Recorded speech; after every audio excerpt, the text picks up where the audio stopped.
इस वीडियो से आप जान जाओगे कि पैसा हाथ में आना पहला स्टेप है, अगला स्टेप है अमीर बने रहना। पैसा कमाने के लिए आप कितना जानते हो से ज्यादा जरूरी है कि पैसों के प्रति आपका बिहेवियर क्या है, जो स्मार्ट इंसान को सिखाना भी बहुत मुश्किल होता है। दौलत, लालच और खुशी, इन तीनों की समझ बहुत देरी से आती है। पर the psychology of money book में 19 इंसिडेंट्स बता करके, अमीरों की ठोकरें और उनके बेस्ट डिसीजंस बता करके आपका वक्त बचाया गया है। एक होता है पैसों को गणित से समझना और एक होता है पैसों का मनोविज्ञान, पैसों की साइकोलॉजी समझना, जो बताई है मॉर्गन हाउसल ने। आओ जानते हैं। पहला, इनफ यानी कि काफी कितना होता है। कब कह सकते हैं कि ये बहुत है, अब रुक जाना है। इनफ मतलब इससे आगे करेंगे तो घातक हो सकता है और इससे कम काफी नहीं है। It's never going to be enough, काफी कभी नहीं होता है। सबसे हार्ड स्किल यही होती है कि कब रुकना है, कितना रिस्क लेना ठीक है। ये ना पता होने की वजह से लोग कमा करके भी पैसा खो देते हैं। इनफ ना पता होने का सबसे बड़ा कारण है सोशल कंपैरिजन, दूसरों को खुद से कंपेयर करना। रजत गुप्ता टीनेज में ही अनाथ हो गए थे, लाइफ बड़ी डिफिकल्ट थी, गरीबी देखी, पर 40 तक आते हुए ये मैककिंसी के सीईओ बन गए। 2018 में इनकी वेल्थ थी $100 मिलियन, 700 करोड़ रुपए। 5% बैंक का ब्याज भी देखे तो 1 घंटे का 50,000 रुपए कमा रहे थे वो। चाहे वैसा जी सकते थे, पर गोल्डमैन सैच के वन ऑफ द डायरेक्टर्स बनने के बाद में इन्होंने बिलियनियर्स लोगों को देखा, जिसके बाद में इनका भी मन हुआ चुल मची बिलियनियर बनने की। 2008 का फाइनेंशियल क्राइसिस में गोल्डमैन सैच भी इसका इंपैक्ट झेलने वाले थे, पर अंदर की बात यह मिली कि वॉरेन बफेट $5 बिलियन इसमें इन्वेस्ट करने वाले हैं। पब्लिक में यह बात आने से पहले रजत गुप्ता ने राजा रत्नम को कॉल करके बता दिया। राजा रत्नम ने इमीडिएटली 1,75,000 शेयर्स परचेस कर लिए और जब वॉरेन बफेट ने $5 बिलियन के स्टॉक खरीदे, बात फैल गई, मार्केट ऊपर चला गया। राजा रत्नम ने $1 मिलियन अर्न कर लिए, लेकिन US securities and exchange commission को पता लगा। अंदर की बात लीक करके इन्होंने $17 मिलियन यानी कि 136 करोड़ रुपए इलीगल तरीके से कमाए गए हैं। पकड़े गए, 2 साल की जेल हुई, रेपुटेशन हार्म हुई, करियर बर्बाद हुआ। $100 मिलियन के ओनर थे, फिर ये इलीगल चीज करके रिस्क लेने की जरूरत क्या थी। सेम हर्षद मेहता स्कैम 1992 आपने देखी होगी। रीजन सेम है कि उन्हें पता नहीं था कि कब आकर के, किस पॉइंट पर आकर के रुकना है। जब कितना इनफ है, मुझे कितना चाहिए, ये तय नहीं होता है, तब सोशल कंपैरिजन हमेशा दिमाग में चलता है। एक $5 लाख कमाने वाला बिगिनर बेसबॉल प्लेयर अगर माइक ट्राउट से कंपेयर करें, जो कि 12 साल का कॉन्ट्रैक्ट लेकर बैठा है $430 मिलियन का, यानी कि 3,500 करोड़ रुपए, और ये माइक ट्राउट अपनी इनकम हेज फंड मैनेजर से कंपेयर करें, जो कि साल के $340 मिलियन अर्न करते हैं, यानी कि 2,700 करोड़ रुपए। अब ये हेज फंड मैनेजर, वर्ल्ड के टॉप 5 हेज फंड मैनेजर को देखें, जिनके ईयरली इनकम $770 मिलियन के अराउंड हुई है 2018 में, रुपए में 6,300 करोड़ रुपए। और ये वर्ल्ड के टॉप 5 हेज फंड मैनेजर अगर वॉरेन बफेट से अपने आप को कंपेयर करें, जिनका 2018 का इंक्रीमेंट है 3.5 बिलियन, यानी कि 28,000 करोड़ रुपए। अब अगर वॉरेन बफेट जेफ बेजोस को देखे, जिनकी नेटवर्थ में 2018 में इंक्रीमेंट हुई है $24 बिलियन, यानी कि 1,90,000 करोड़ रुपए। अब अगर ये जेफ बेजोस इलॉन मस्क को देख ले, जो अर्थ पर रहना ही इनसिक्योर फील करते हैं। बात ये नहीं है कि जो है उसमें सेटिस्फाइड होकर बैठ जाए, बल्कि इनफ कितना होता है वो पता होना भी जरूरी है। इनफ ना पता होने से फैमिली, स्लीप, हेल्थ, इसका नुकसान की डिस्कशन हमने करी नहीं है। फर्स्ट लेसन, रुकना कब है ये पता होना चाहिए। सेकंड, फ्रीडम रियल हैप्पीनेस है, आजादी रियल हैप्पीनेस है, ना कि कंट्रोल में रहना।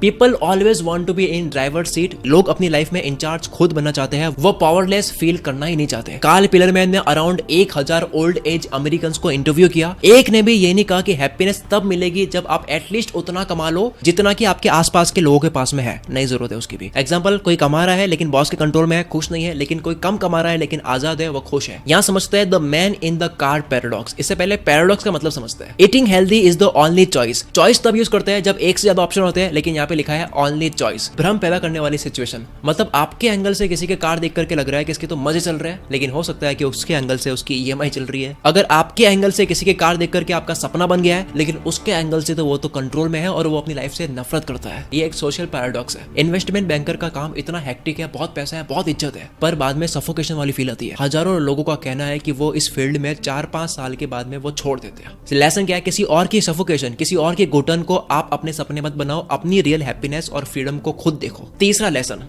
वेल्दी और रिच होने में फर्क। रियाना जब बैंकरप्ट हो गई थी, तब इसके बाद में इन्होंने अपने फाइनेंशियल सलाहकार पर केस कर दिया कि मैं इनकी सलाह की वजह से बर्बाद हुई हूं। पर फाइनेंशियल एडवाइजर ने तो मीडिया में सिग्मा मेल वाला रिप्लाई दे दिया। इन्होंने कहा कि क्या किसी को ये याद दिलाने की जरूरत है कि अगर आप पैसों से केवल चीजें ही खरीदते हो तो एक टाइम के बाद में आपके पास में पैसा नहीं, चीजें बच जाएगी। अब इसको भी एक बार the man in the car paradox से समझते हैं कि किसी ने अगर 1 करोड़ की कार खरीद ली तो उसको आप अमीर बोल सकते हो, लेकिन वो वेल्दी है ये जरूरी नहीं है, क्योंकि वेल्दी होने का मतलब ये होता है कि वो अगर चाहता तो इससे भी 4-5 गुना महंगी कार कैश में खरीद सकता था, लेकिन इसने फिर भी ये खरीदी जो आपको महंगी लग रही है। बादशाह ने रैप में कहा था कि एक दिन ऐसी जगह रोल्स रॉयस ले ली मैंने, लौंडे लेते रह गए फीलिंग। तो एक दिन ऐसी जगह गाड़ी लेना और लोन में लेना, यही फर्क है वेल्दी और रिच होने में। अमीर होना एक स्टेटस है जो बदल भी सकता है, लेकिन वेल्दी होने का मतलब हमेशा बने रहना। अब यहाँ भी कुछ लोग गलत पैराडॉक्स में फंस जाते हैं। कई लोग देखते हैं इनके बच्चे इतनी महंगी स्कूल में पढ़ते हैं, पर ये नहीं देखते कि वो 10 गुना महंगी स्कूल में भेज सकते थे, लेकिन इस स्कूल में भेजा फिर भी। लोग देखते हैं कि क्या खर्चे करता है, कितना बड़ा घर है इनका,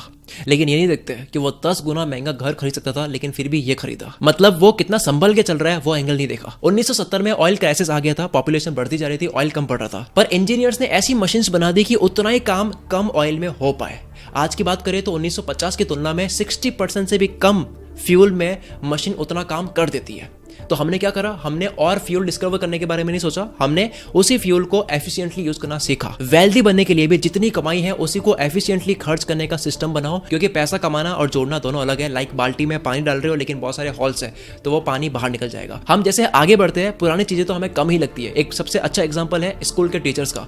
जब हम स्कूल में थे टीचर्स हमें बहुत ज्ञानी लगते थे, लेकिन जब हमने नेशनल लेवल के और इंटरनेशनल लेवल के टीचर्स देखे तब हमें वो भी फीके लगते हैं। आप जितना ऊपर देखोगे उतना ही पास्ट आपको फीका लगेगा। अब वेल्दी होने पर बात चल रही है तो बता दो कि कोको एफएम पर एक ऑडियो बुक है, रिच नहीं वेल्दी बनी है, जिसे आप ऑडियो फॉर्मेट में सुन सकते हो। और ये तो हम सबको पता है कि वेल्दी लोग जो होते हैं वो ज्ञान लेते हैं। First learn then remove L, यानी कि अर्न। ये सारी बातें ज्ञान मैं आपको क्यों दे पाता हूँ, क्योंकि मैं खुद बहुत लर्न करता हूँ। वर्ल्ड के बिलियनियर्स लोगों को कितना काम होता है फिर भी वो पढ़ते हैं। बराक ओबामा इतना पढ़ते हैं कि वो हर साल अपनी बुक रीडिंग की लिस्ट शेयर करते हैं, दुनिया वेट करती है। और हम कितने लकी है, हमें बुक्स पढ़ने की जरूरत नहीं है, हमारे सामने 10,000 ऑडियो बुक्स अवेलेबल है कोको एफएम पर। जैसे कि टॉपिक चल रहा है पैसे कमाने की, तो the science of getting rich audio book सुन सकते हो। 9 financial steps to get rich, ये ऑडियो बुक सुन सकते हो। ऐसी कई सारे रिच माइंडसेट बनाने वाली ऑडियो बुक्स वैल्यू से भरी हुई आपको मिल जाएगी। कोको एफएम की मंथली मेंबरशिप है 99 रुपीज, लेकिन अगर आप कूपन कोड एंटर करते हो CM50 तो आपके फर्स्ट मंथ में 50% ऑफ हो जाएगा, यानी कि 49 रुपीज। 49 रुपीज में आपको 10,000 ऑडियो बुक्स का एक्सेस मिल रहा है। अब क्योंकि ऑडियो फॉर्मेट में कुछ देखने की जरूरत नहीं होती है, इसलिए कोको एफएम की वजह से आपका स्क्रीन टाइम रिड्यूस होने में बहुत हेल्प होगी। जो मोबाइल की स्क्रीन आज के टाइम में बहुत बड़ी प्रॉब्लम है। 25 लाख लोग ऑलरेडी कोको एफएम की फैमिली में जुड़ चुके हैं।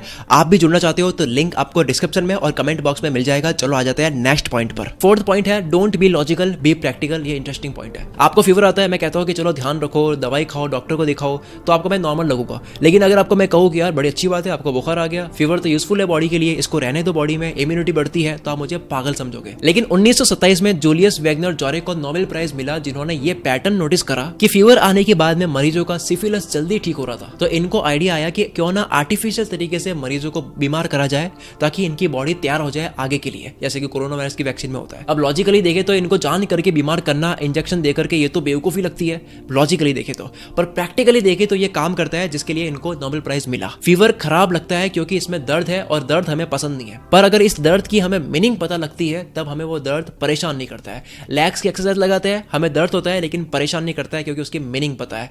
Same with money. अगर आप लॉजिकल होकर किसी कंपनी के स्टॉक लेते हो, आप कहीं इन्वेस्ट करते हो, बिजनेस शुरू करते हो, आपको उसकी मीनिंग नहीं पता है, लेकिन आपने लॉजिकली देख लिया, चार्ट देख लिया, किसी की बातों में आ गए। पर अब मार्केट में अगर फीवर आएगा, यानी कि वो मार्केट नीचे आएगा, तो आप रोने लग जाओगे, क्योंकि उस मार्केट में फीवर आने की मीनिंग आपको नहीं पता। आप उस कंपनी के विजन के साथ अलाइन नहीं करते हो, उसके फ्यूचर में आपको कोई रुचि नहीं है, प्रोडक्ट्स पसंद नहीं है। अब देखते हैं इसको प्रैक्टिकली। आपने इन्वेस्ट करा, आपको प्रोडक्ट का फ्यूचर पता है, आपको उसकी मीनिंग पता है, आपको प्रोडक्ट्स पसंद है, आपको कंपनी के हेड्स भी पसंद है, आपको पूरा अंदर तक पता है कि कंपनी बड़ा करेगी। फिर चाहे कंपनी लॉस में भी आ जाएगी, आपको फील आएगी कि यार ये तो फीवर है, ठीक हो जाएगा, फिर से ऊपर आ जाएगा। रीजनिंग के साथ में इन्वेस्ट किया है, आज नहीं तो कल रिटर्न मिलेगा। कोई सिटी में बिजनेस करते हैं, दुकान खोलते हैं या फिर ऑनलाइन स्टार्ट करते हैं कुछ, तो लॉजिकली देखे तो 3-4 महीने ट्राई करा, प्रॉफिट नहीं बना, तो दिख रहा है कि हाँ लॉस है लॉजिकली देखे तो। लेकिन प्रैक्टिकली अगर देखे तो अगर आपको गहराई पता है और वाकई में पता है तो आप 3 महीने में दुकान बंद नहीं करोगे। तो फोर्थ लेसन क्या है, बहुत ज्यादा लॉजिकल नहीं होना है, आपको प्रैक्टिकल होना है। 5वां lesson, this is most important lesson. वक्त के साथ में इंसान का सोचने का तरीका बदल जाता है।